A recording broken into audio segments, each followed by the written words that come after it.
El polvo de la casona de mi tío abuelo Elías olía a tiempo detenido, a páginas de libros que nadie había abierto en medio siglo, a madera de cedro resignada a su quietud, a la fragancia fantasma de un tabaco que ya no se fabricaba. Yo era el sobrino nieto que apenas existía, un músico con las manos manchadas de resina de violonchelo y no de los aceites de la maquinaria industrial que había cimentado la fortuna de los Varela. Estaba allí, en el gran salón, porque la ley obligaba, un espectador en el funeral de un hombre al que solo vi 3 veces en mi vida, y en todas ellas me pareció un espectador de la suya propia.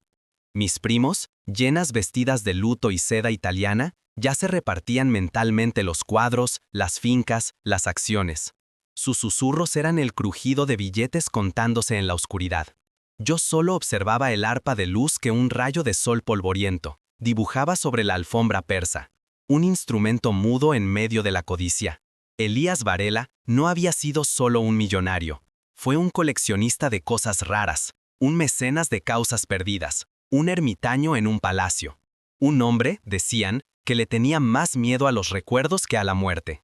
El notario, un hombrecillo gris llamado Amancio, carraspeó, y el silencio se hizo denso, pesado como un paño húmedo. Desdobló el testamento con una parsimonia que crispaba los nervios. Leyó legados menores, donaciones a fundaciones de nombres exóticos, pensiones para el servicio. Mis primos se removían en sus asientos de terciopelo. Esperaban la carne, el hueso del patrimonio. Y entonces, Amancio hizo una pausa, se ajustó las gafas y leyó el párrafo que detuvo el mundo. Finalmente, su voz era un hilo seco.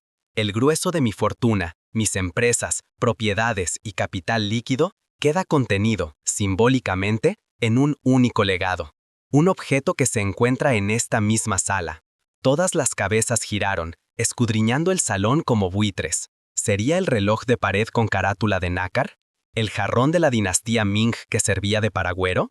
El notario, con un gesto teatral, señaló hacia una pequeña mesa de caoba en el centro de la habitación.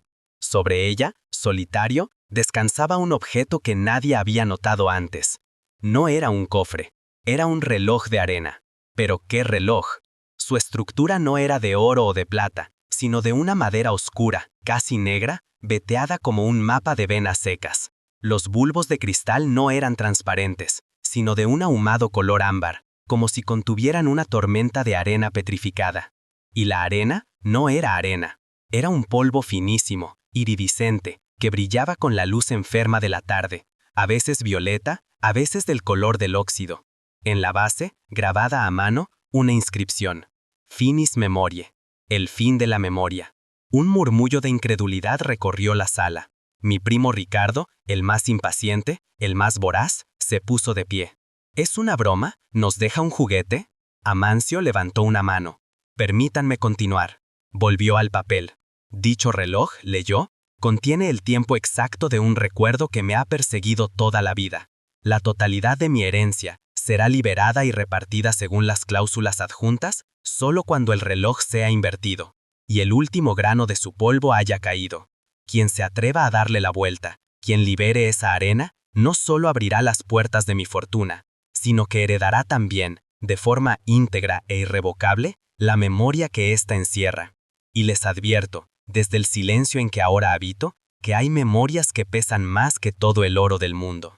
El silencio que siguió fue más ruidoso que los gritos.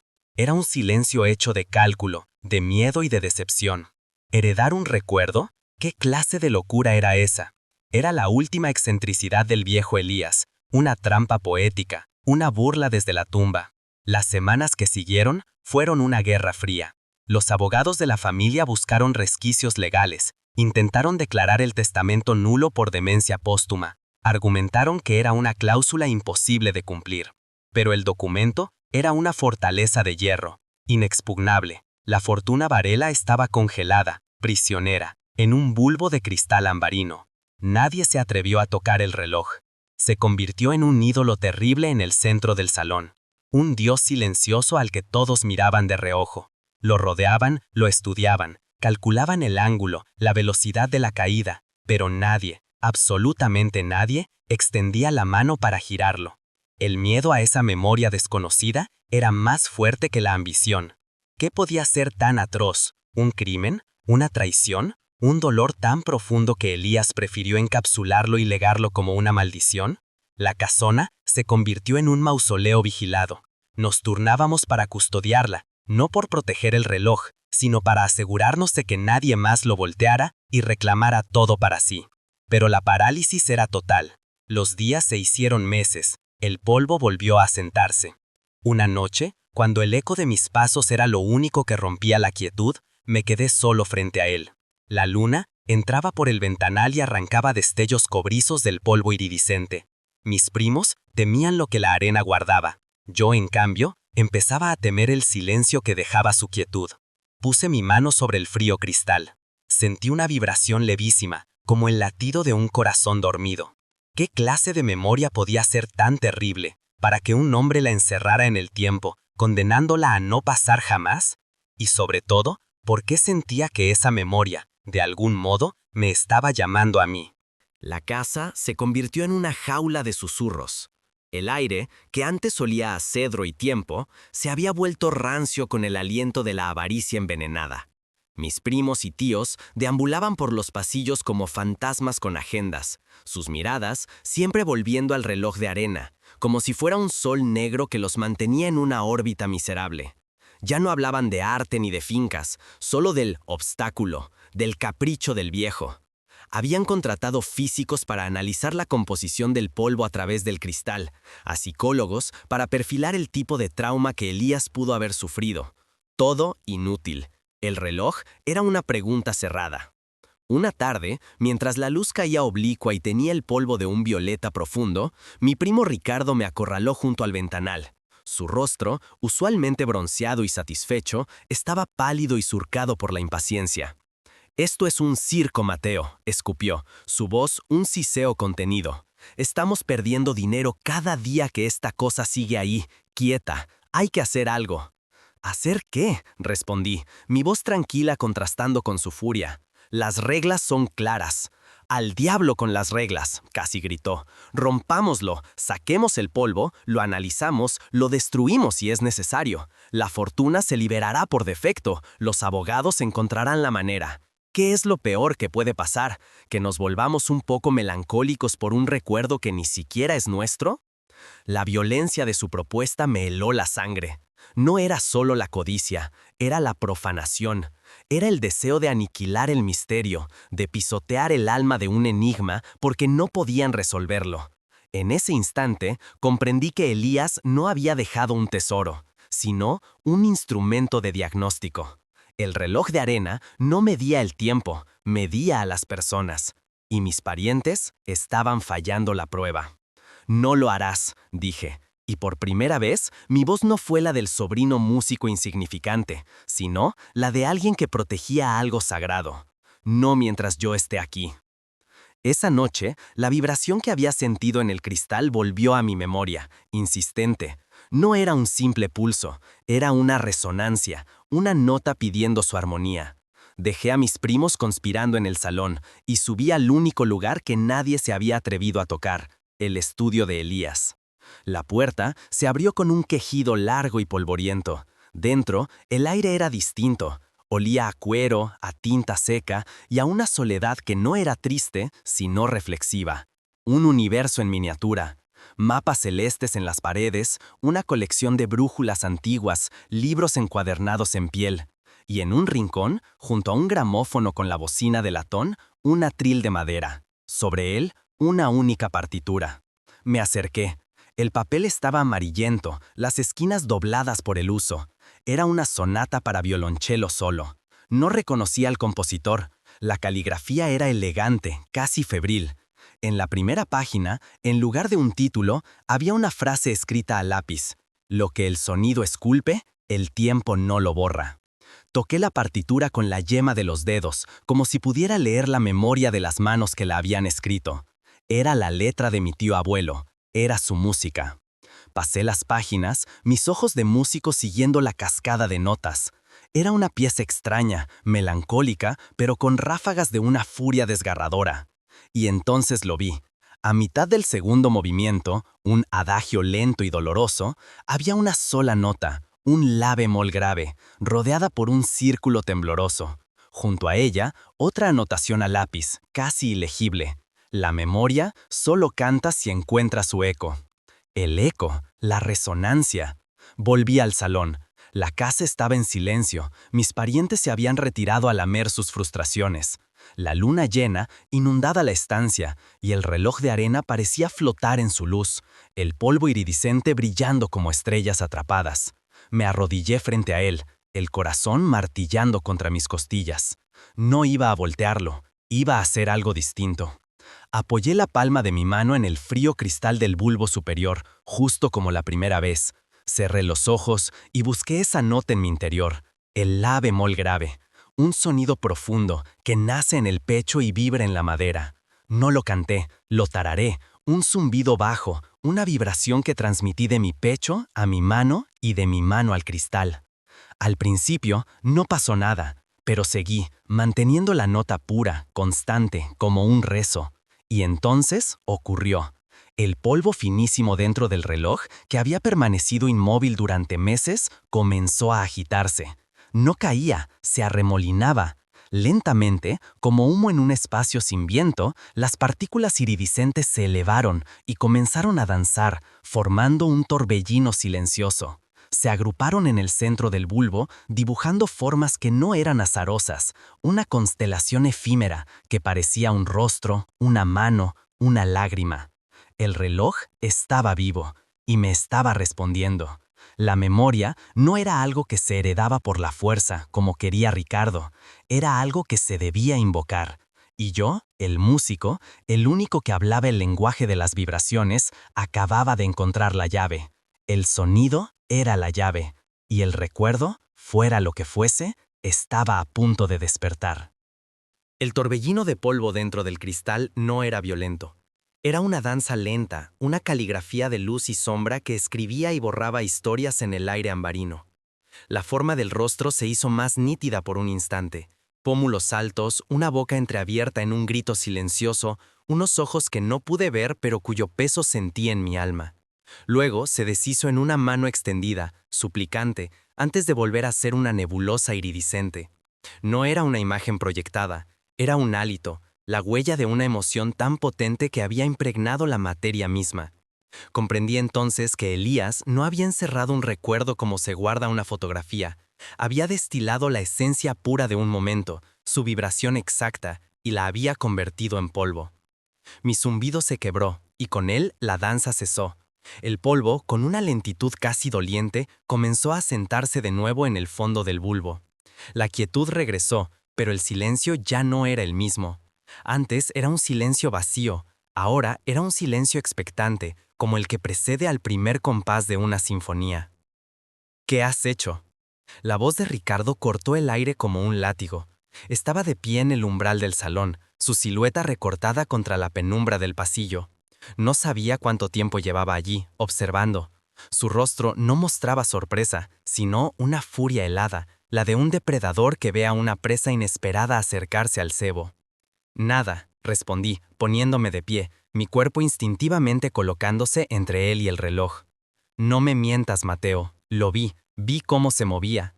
Dio un paso hacia la luz, y sus ojos brillaron con una codicia febril. Has encontrado la forma de burlar el testamento. ¿Creías que podías quedártelo todo tú solo, el pequeño músico sentimental? Avanzó hacia mí, su intención era clara. Quería apartarme, agarrar el reloj, voltearlo, romperlo si era necesario. Quería forzar la respuesta que yo había logrado cortejar con un simple sonido. No entiendes, Ricardo, no se trata de forzarlo, se trata de escuchar.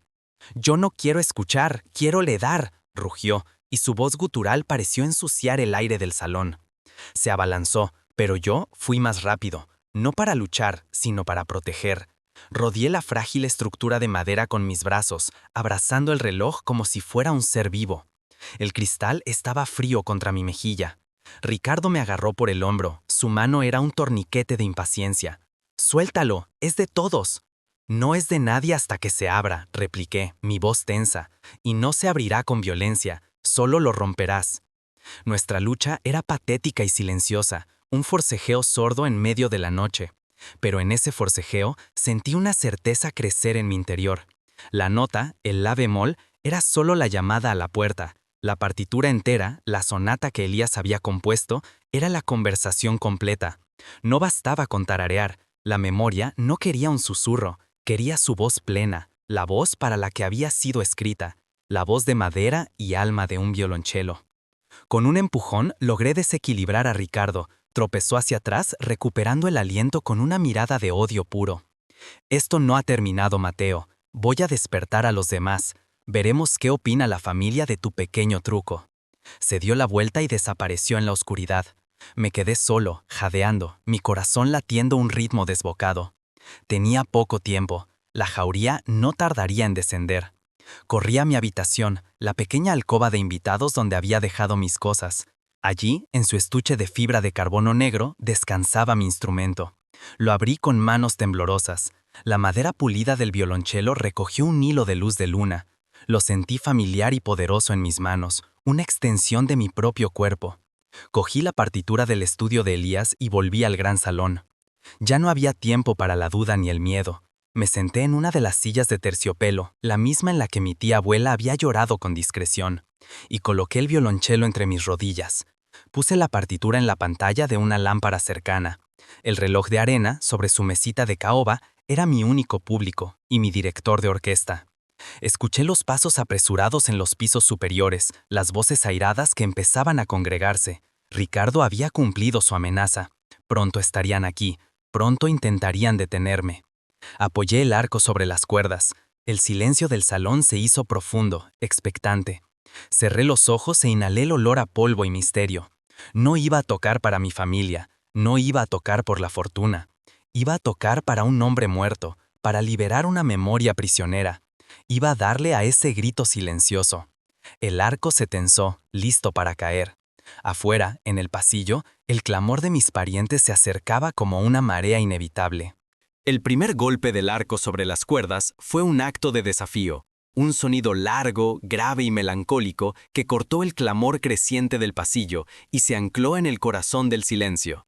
No era una nota de ataque, sino de nacimiento. La sonata de Elías Varela comenzaba su viaje fuera del papel amarillento, y con ella la memoria prisionera en el reloj de arena despertó. El polvo iridiscente se elevó, no en el torbellino agitado de antes, sino con la gracia doliente del humo de una vela recién apagada. Danzaba al compás de mi violonchelo, una coreografía de pesar y anhelo. Sentía la música fluir a través de mí, no como algo que yo ejecutaba, sino como algo que me habitaba. Las notas eran los recuerdos de Elías, su soledad resonando en la caja de madera de mi instrumento, su anhelo vibrando en mis propios huesos. La puerta del salón se abrió de golpe. Ricardo entró primero, con el rostro desencajado por la rabia, seguido por el resto de mis tíos y primos. Sus bocas se abrieron para gritar, para acusar, para detener el sacrilegio. Pero las palabras murieron en sus gargantas. No encontraron a un ladrón tratando de forzar una cerradura, sino a un músico en comunión con un fantasma. Vieron el polvo danzante, la luz de la luna filtrándose a través de ese ballet de partículas luminosas, y escucharon la voz del violonchelo, que no hablaba de dinero, sino de una herida incurable. Quedaron paralizados en el umbral, una audiencia cautiva de un concierto que no entendían. La sonata crecía en intensidad, las frases melancólicas dieron paso a pasajes de una furia contenida, arpegios que trepaban como llamas por un muro. El polvo en el reloj respondió a la llamada. La danza se volvió frenética, una tormenta en miniatura dentro del cristal ambarino. Ya no dibujaba rostros ni manos, sino la emoción pura y desnuda, la desesperación de una carrera contra el tiempo, el fragor de una pérdida inevitable. Yo ya no leía la partitura, la sentía. Cada nota era un latido del corazón de mi tío abuelo en el momento exacto de su quiebre. Entonces la música se detuvo. Llegué al adagio, al corazón de la pieza. Un silencio absoluto, denso como el terciopelo, cayó sobre la sala. Mis parientes contuvieron la respiración. Mis dedos temblaban sobre el diapasón. Era el momento de la nota rodeada por un círculo, el la bemol que lo había iniciado todo. No era solo una nota, era la clave, el epicentro del recuerdo. Apoyé el arco con una delicadeza infinita y lo dejé cantar. La nota que emergió no fue un sonido, fue un ancla que se hundió en la realidad, una vibración que pareció detener el tiempo mismo. Y en el reloj de arena, la tormenta de polvo cesó. Todas las partículas se congregaron en el centro del bulbo de cristal, suspendidas, y esculpieron una imagen de una claridad sobrecogedora. Eran dos figuras, un hombre y una mujer, de pie en un andén de estación bañado por una luz de invierno. No se tocaban. La mujer, cuyo rostro era una máscara de dolor y resolución, le daba la espalda a un tren que echaba vapor. El hombre, que reconocí vagamente por los retratos como un Elías joven, tenía la mano extendida, no para detenerla, sino como si acabara de soltar la suya. Sus dedos estaban a milímetros de rozarla, un adiós encapsulado en un instante eterno. El polvo iridiscente no era arena, era la nieve que caía sobre ellos, la ceniza de un amor que se consumía. La sonata terminó con un susurro, una última nota que se desvaneció como un eco en la distancia. La imagen en el reloj permaneció suspendida por un segundo más, vibrando con el silencio. Mis parientes y tíos me miraban con una mezcla de pavor y asombro. Habían querido oro y se habían encontrado con un poema hecho de luz. Y entonces, sin que mano alguna lo tocara, con un chasquido suave como el de un hueso viejo, el reloj de arena giró sobre su eje. La imagen se deshizo. La arena, ya no un polvo anónimo, sino la ceniza de aquel instante, comenzó su lento inexorable descenso hacia el bulbo inferior. Y yo supe, con una certeza que me heló los huesos, que cuando el último grano cayera, esa memoria ya no estaría contenida en el cristal, estaría dentro de mí. El tiempo se derramaba en un hilo iridiscente y silencioso. Cada grano de polvo que caía no era un segundo perdido, sino un fragmento de vida transferido. Mis parientes, antes una jauría a punto de atacar, eran ahora estatuas de sal, sus rostros iluminados por la danza espectral dentro del cristal. El sonido de mi violonchelo aún flotaba en el aire, pero la verdadera música, la sinfonía del recuerdo, estaba ocurriendo ahora en el silencio. Con cada partícula que se unía al montículo creciente en el bulbo inferior, yo sentía algo nuevo florecer en mí. No era un asalto, era una ósmosis. Primero fue el frío, un frío que se colaba por los resquicios de un abrigo de lana y se aferraba a la piel. Luego el olor, una mezcla de carbón, metal helado y el perfume casi imperceptible de violetas de un pañuelo. Sentí el temblor en una mano que no era la mía, la tensión en una garganta que luchaba por no pronunciar un nombre que floreció en mi mente como una flor de escarcha en un cristal, Lía. Mi respiración se acompasó con la del joven Elías en aquel andén. Vi el mundo a través de sus ojos. La nieve no era blanca, sino gris, sucia por el hollín del tren que aguardaba como una bestia de hierro a punto de devorar su futuro. Sentí el peso de la decisión de ella, una decisión que él no podía combatir, porque estaba cimentada en un amor más grande y trágico que el suyo. Un deber, una familia al otro lado de un océano en guerra, una promesa hecha a otros antes que a él.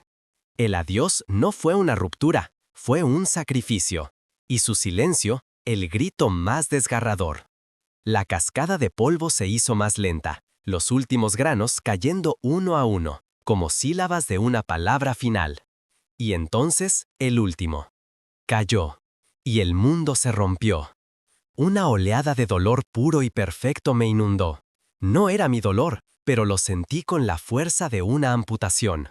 La pérdida de Lía, el eco de su último paso subiendo al vagón, el silbato del tren que fue la sentencia de muerte de una vida que pudo haber sido. Y debajo de todo, una comprensión abrumadora. Elías no la había perdido en ese andén, la había perdido cada día de su vida desde entonces. Cada éxito empresarial, cada objeto de arte coleccionado, cada noche en esa casona inmensa, había sido un intento desesperado por llenar el vacío que ella dejó. Un vacío con la forma exacta de su mano. Abrí los ojos. El salón era el mismo, pero yo no. El reloj de arena estaba quieto. El polvo iridiscente descansaba en paz en el bulbo inferior. La memoria ya no estaba allí, estaba en mí. Miré a mis primos.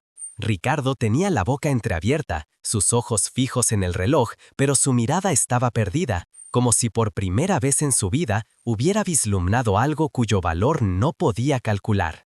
El resto de la familia parecía haber encogido, empequeñecidos por la magnitud de una emoción que el dinero no podía comprar ni mitigar. Nadie dijo nada. La codicia había sido purgada por el asombro. Entonces, un carraspeo discreto nos devolvió a la realidad.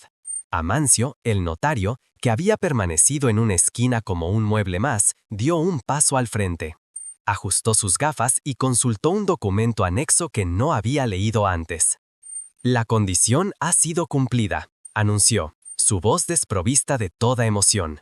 «La memoria ha sido transmitida. Según las cláusulas finales de don Elías Varela, la totalidad de su patrimonio, sus empresas y activos pasan a ser administrados por aquel que ha aceptado el legado. La fortuna es suya, Mateo». Un suspiro colectivo recorrió la sala, pero no hubo protestas, no hubo gritos, solo un silencio pesado, el silencio de la derrota. Ricardo me miró, y en sus ojos ya no había furia, sino una incomprensión casi infantil. Había perdido una batalla que ni siquiera sabía que se estaba librando. Yo apenas escuché las palabras del notario. El dinero, las empresas, las fincas, todo se sentía como un puñado de ceniza frente al tesoro que acababa de recibir. Elías no me había dejado una fortuna, me había confiado un alma. Me había encargado la tarea más sagrada, recordar a Lía por él. No como un fantasma, sino como la mujer que le dio el único momento de su vida que valió la pena encapsular en el tiempo. Me levanté, dejando el violonchelo apoyado en la silla. Me acerqué al reloj de arena y lo tomé en mis manos. Ya no vibraba, era solo madera y cristal, un hermoso ataúd para un momento que ahora vivía de nuevo.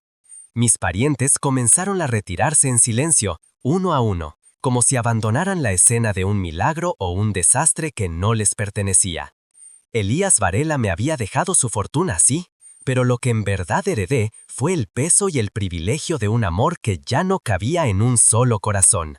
Y supe que mi música, a partir de ese día, ya nunca volvería a sonar igual. Tocaría para dos.